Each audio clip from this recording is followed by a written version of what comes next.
Simon, what's that yellow thing? It's a circle. Beautiful. Okay. It says in the upper left-hand corner. Excellent. That's the easy question, Simon. Here's the more difficult question. What's a circle? Wait, hold on. Before he answers, that red thing is not part of the circle. Okay. Think of a circle like a hula hoop. You all know what a hula hoop is, right? Okay, good. That center, well, I got ahead of myself. That red point is called the center of a circle. But it's not part of the circle, just the yellow stuff. Back to you, Simon. Don't you be looking that up. It's a shape with no edges. Nice. Okay, that's a good start. Doesn't quite get us there. The reason it doesn't get us there is because I could do this, just to be a jerk. Does that have any edges? No. No. Is that a circle? No. Okay, so what? Michael. What's the dot in the middle? It's The center? shape with no edges and the point from the center to the outside equal all around. You know what I'm saying? Oh, I do know what you're saying. Yeah. I'm liking that. Could you say that again, please? Uh, Because I don't know if I can pick that one apart.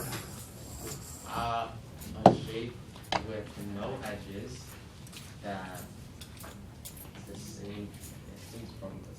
I don't know how to explain it. You just explained Let me it. help you explain Yeah. it. How many points are on that circle? Infinite. Infinite, good.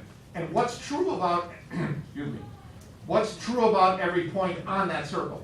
And you said it's the same distance from that point called the center. Yeah. Perfect. Okay, so our definition then, thank you, Michael, will be it is a set of points equidistant, that's a fancy word, from a given point called the center. Love it. Okay. Any problems? Again, remember that center is not part of the circle. It's just there for reference. Like EQUI distant. Wait, what is it? The circle's Equidistant. Oh. What's the matter, Kendall? Set of points equidistant from a given point called the center. Okay. Which eliminates this thing we had before, or this, because if I put a center in there, they're not all the same distance. Okay, great. Beautiful. Moving on. Okay, definition number 1. Check. Definition number 2.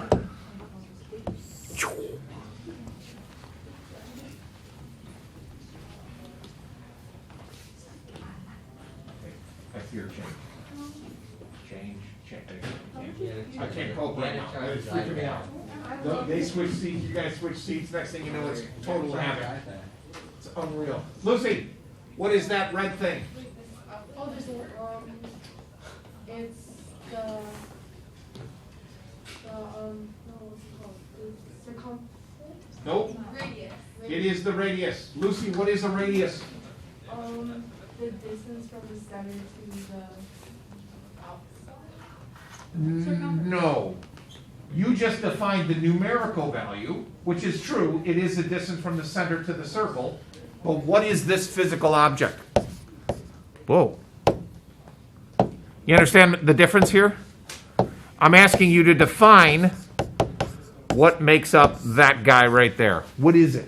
A line Good. That? that goes from the center to the Perfect. Everybody get that? Say it again. a line Segment, good. that goes from the center of the circle to the center.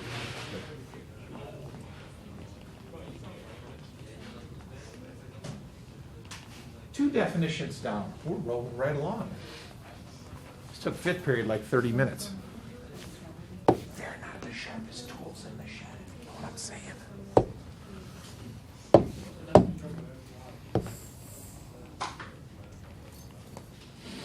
Doink. Shh. Shh. Andrew, what's that blue thing? circumference. No. That is, You're giving up? What do you got? It is the diameter.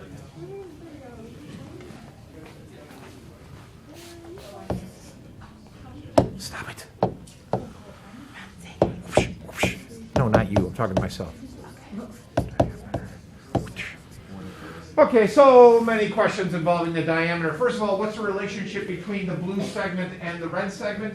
Gina? The blue segment is twice as big as the red segment, or the red segment is twice as small. Half as small. Or half as Yeah. Okay, good. You didn't define that. What's the diameter? Line segment that goes from the middle of the circle to the other. Almost perfect. Okay, so my rebuttal to your definition, which you'll have to tweak in a second, is, I see you, give me a second. How does the blue differ from the green? In the center. Say again? It goes through the center. Perfect. Okay, so now say that again.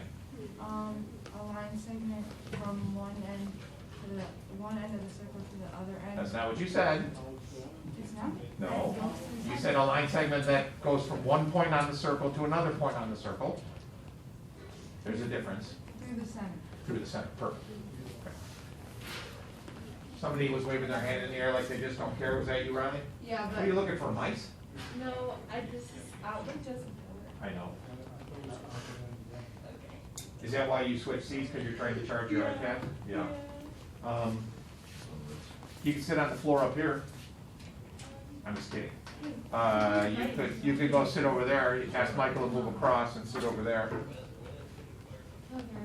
Or you could just sit there and hope your iPad doesn't Well, run. I'm at 4%, so. Yeah, you might want to move.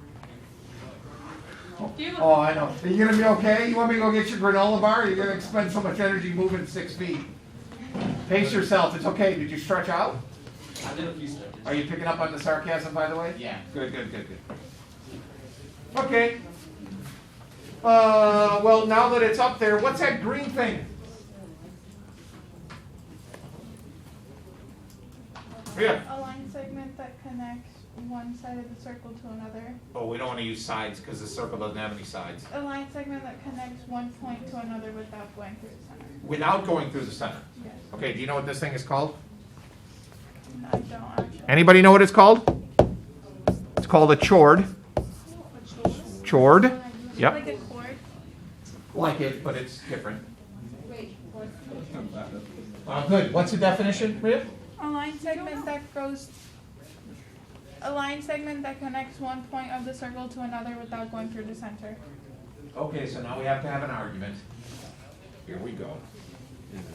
So don't have it down? Let's, oh, no, that's fine. The definition is perfect. Oh, wait, cause she said my bad. Yeah, line segment that connects. A line segment connecting 2 points on a circle that does not pass through the center of the circle. Thank you. Okay. So here's the argument. We want to compare the diameter to the chord.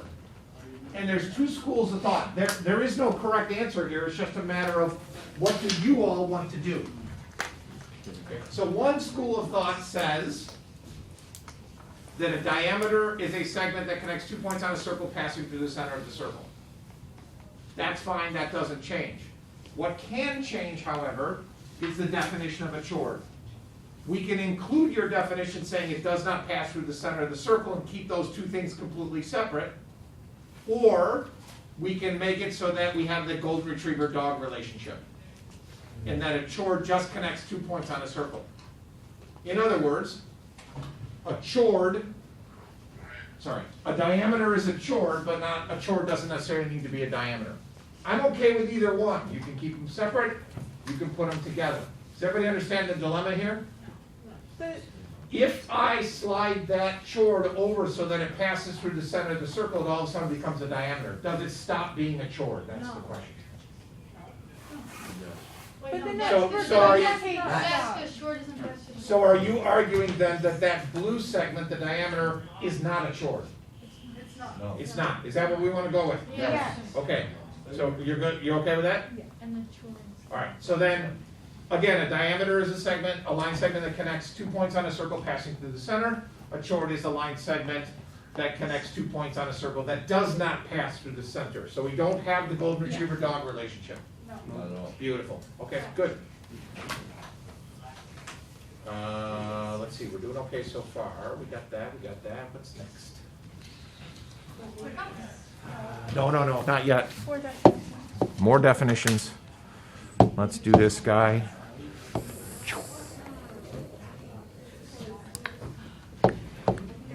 Oh my god.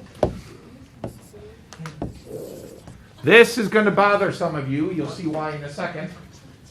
Anybody have any idea what that orange line is called? No. I wouldn't expect you to. That's okay. And this is what's going to bother you. That orange line is called a tangent. What? We've already had tangent. It's a function. How can it be a line? I know. I'm sorry. I didn't invent this. It's a line. Can we uninvent it? Oh, sure. It's not a tangent, it's a line. Just change the name. Instead of a tangent, we're going to call it Bill. No, not even the name. Can we just like, Orangutan? just not even have it? Because it's orange? And it says tangent. What is that going to Okay, good. All right, so it is a tangent. Now, first thing to notice is that one's a line. Melissa, what is a tangent? Like geometry wise, or like Yeah, what's there's the picture. How would you define it? a line that touches one point of the circle? Done. Perfect. You serious? Why would I? What kind of sick and twisted individual do you think I am? Never go, hey, excellent definition, but you're wrong! No, it's perfect. I didn't think it was that easy. Can you say it again, please? A line that touches one point of the circle. Done. That's it. Are you serious? I'm sorry, I didn't know. One more definition. One more picture definition. If I take this tangent and I swing it to pass through the circle, I would get something like this.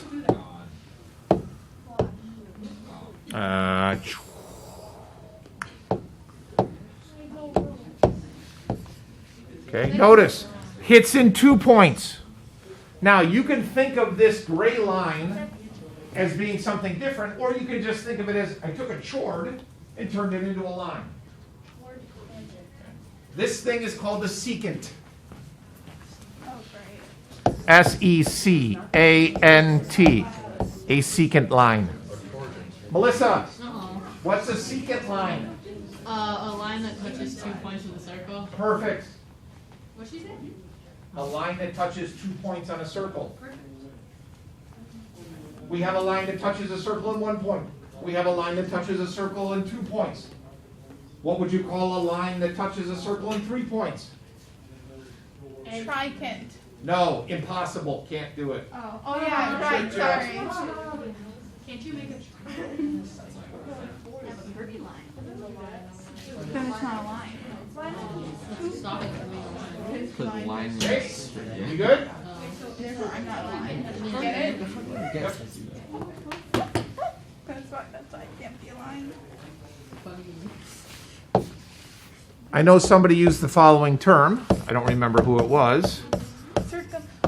But what Circumference. is a circumference? the area No. You're using the wrong words. The distance around a circle. Perfect.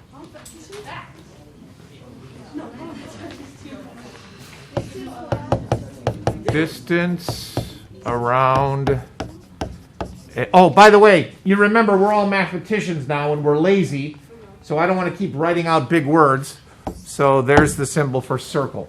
It's a circle with a dot in it.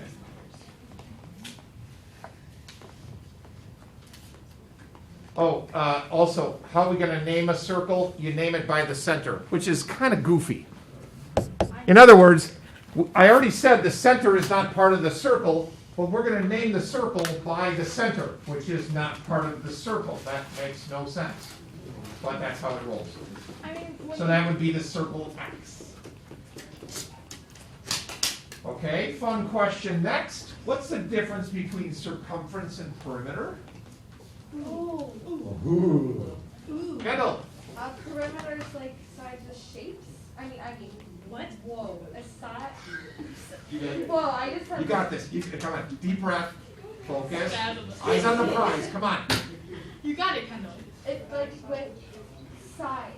No, never mind. No, it's me. That was it. You're giving up. Yeah. You were going down the right path. No. Okay, so that's it. Fine, whatever. What do you got, Gina? Perimeter, you add up all the sides. Uh-huh. Circumference, got no idea how you, no, oh, you have pies involved. Boom. You didn't answer the question. You're just firing off words that you think you know. What are we looking for? I want to know the difference between perimeter and circumference.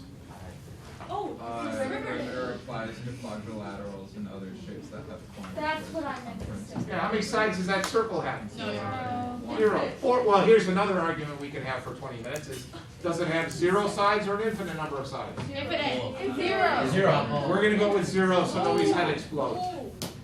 So if a perimeter is the addition or the sum of all the sides and that thing has no sides, it wouldn't have a perimeter. So we have to switch our terminology to circumference. Exact same thing, it's the distance around the shape. The perimeter of a triangle is the distance around the shape. The perimeter of an octagon is the distance around the shape. No sides add up, so we switch to circumference. Okay, good? Gina, you used a fancy schmancy term there for pi. oh, Yeah, bust out your calculators, please, if you haven't already done so. Find the pi button on your calculator. Sorry, I'm already. You're not.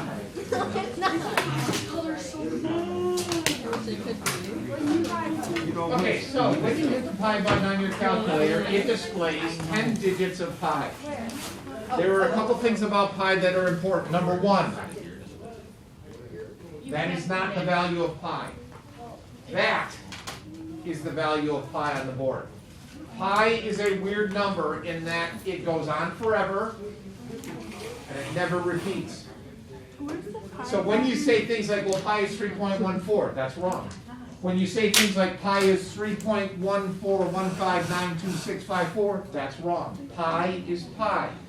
But what we do is we create things to approximate pi. Which means that when you're solving problems, you're going to give me two different types of answers for these problems. One is going to be an exact answer, which involves pi, the actual pi, and the other is going to be an approximate answer, which involves plugging in an approximate value. We'll get to that later. Anybody know where pi comes from? Other than pressing the button on your calculator. Pi is Circumference the, over diameter. you multiply the diameter by pi. Literally, look what I put down. But it was pretty funny. Simon just said, I said, where does pi come from? And Simon said? Fruit. That's not what you said. Apples. He said from apples. Get it? Clever, No, I totally no, see I it. have a better one. Okay, so, what? You think I could read that from here? I said you can't eat it. You cannot. Well, you could, it just would be gross. So let's go back to about 400 BC. yeah, let's just say quick. Long time ago. So mathematicians are working on geometry. Euclid, who's the guy that created geometry, is working with his math homies, and they didn't have paper. They didn't have iPads. They did all their work in sand. Yes, sand. They had sand tables, they would draw in sand. Then they would measure different things in the sand. And they found that if they drew a circle in the sand, and they measured the circumference, and divided it by the diameter, this weird number kept popping up. So that's where that's where pi comes from. Now, the strange thing, in 400 BC, they were able to get it accurate to like 2 or 3 decimal places. That's amazing. You guys with a compass and a protractor and a ruler probably couldn't get that accurate, and these guys back in 400 BC were rocking it. That is not helpful for us.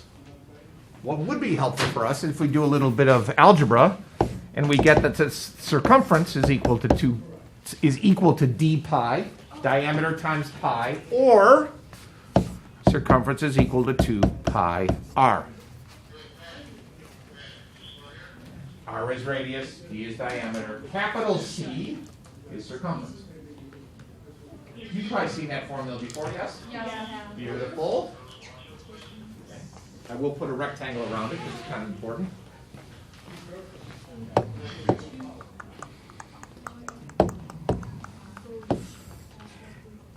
Okay. Beautiful. Okay. So let's take before we jump into area, let's take a sidebar here and talk about the two different types of answers, exact and approximate. For discussion purposes, we're going to make the radius of this circle equal to 6 meters. Okay? Easy calculation. If I want to know the circumference, I take the radius, plug it in. 2 times 6 is 12. And the exact answer of the circumference would be 12 pi. Everybody with me? Okay? Meters. Excuse me, meters. Wait, you don't multiply by. Hold on, I'm getting there.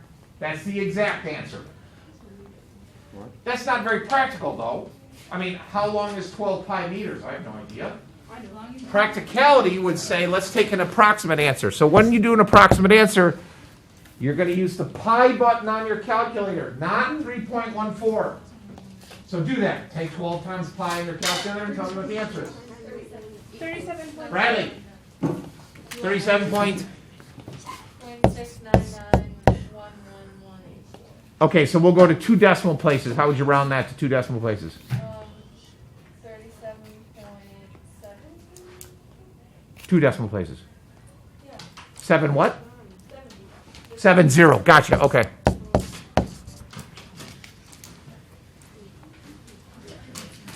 Most of the time, you'll take an approximate answer for your final answer, but you'll leave it in terms of pi while you're doing your calculations. Okay. Good? All right. Last thing. Area of a circle. Pi r squared, which is a complete and utter lie. Wait, there's no area. How is there an Why is it a lie? I don't know. This circle doesn't have an area. Because pi r round, cake r square. Oh. That's so helpful, actually. Pi r round, cake r square. Pi r square. Come on, guys. Use your brain. I get it. Thank you, Kendall. Oh, I do. It actually helped a lot. There you go. But then I also don't understand what it is. Yeah, that's what I'm thinking about.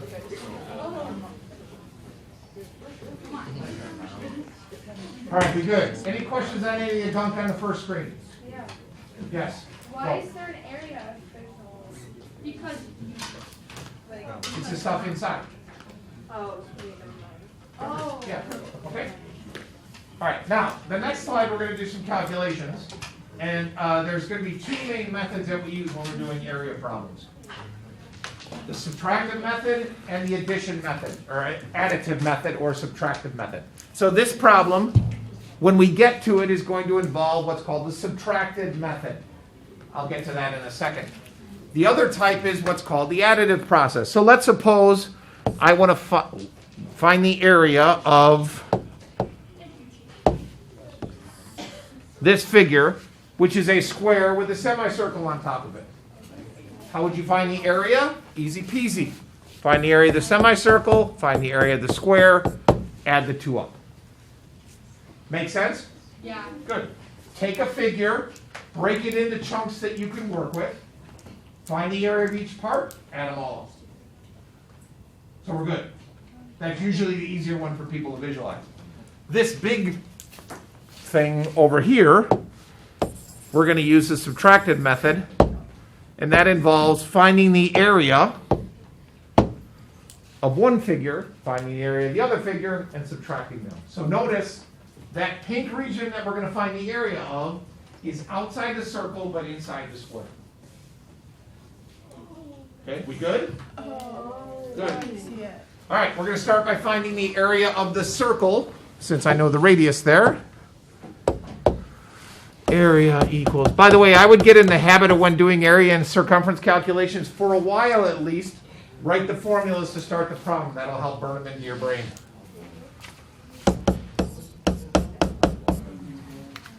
Okay, the area of that circle is 64 pi. By the way, before I proceed, which one will be bigger, the area of the square or the area of the circle? Square.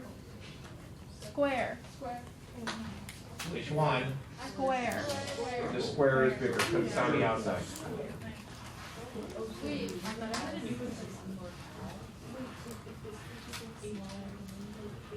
What's that? Well, I'm not talking about the pink, I'm talking about the entire square. The yellow square that's hard to see. Okay. What chunk of information are we missing? The side of the square. The side of the square. How long is that? 16. Matthew, is that you? Yeah. Why 16? I have no clue. Oh. Did you just say 16? I did not. Was that you, Andrew? Yeah. Oh, well then why did, if it, okay, never mind. Yes, Andrew, why 16? Because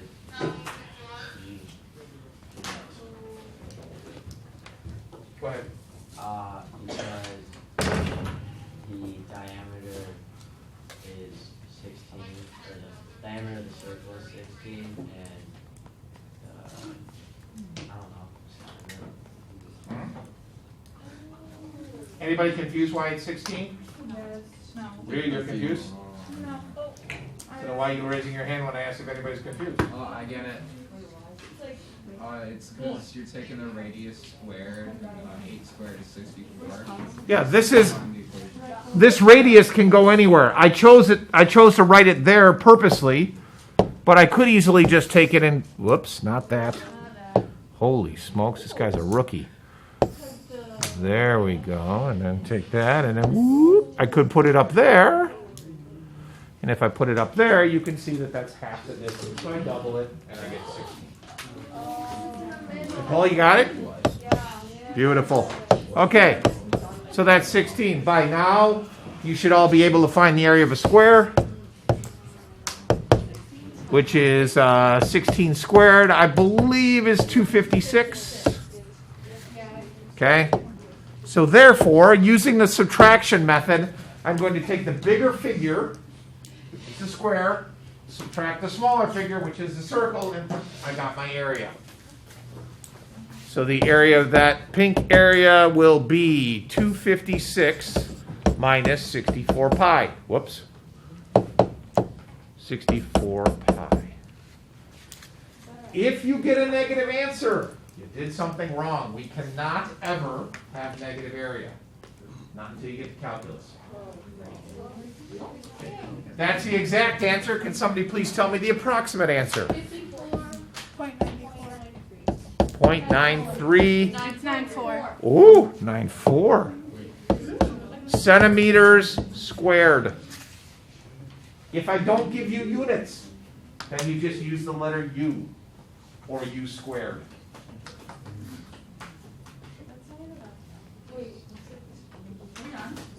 Not yet. Was our final answer? Go ahead. I was gonna say, was our final answer that? Either one is correct. If I ask you for the exact answer, you tell me 256 minus 64 pi. If I ask you for the approximate answer, you tell me 54.94. But they are the same value theoretically. Okay, questions? Hot diggity. Let me unlock the day 5 homework for you. Sorry, the day 1 homework from chapter 5 is what I meant to say.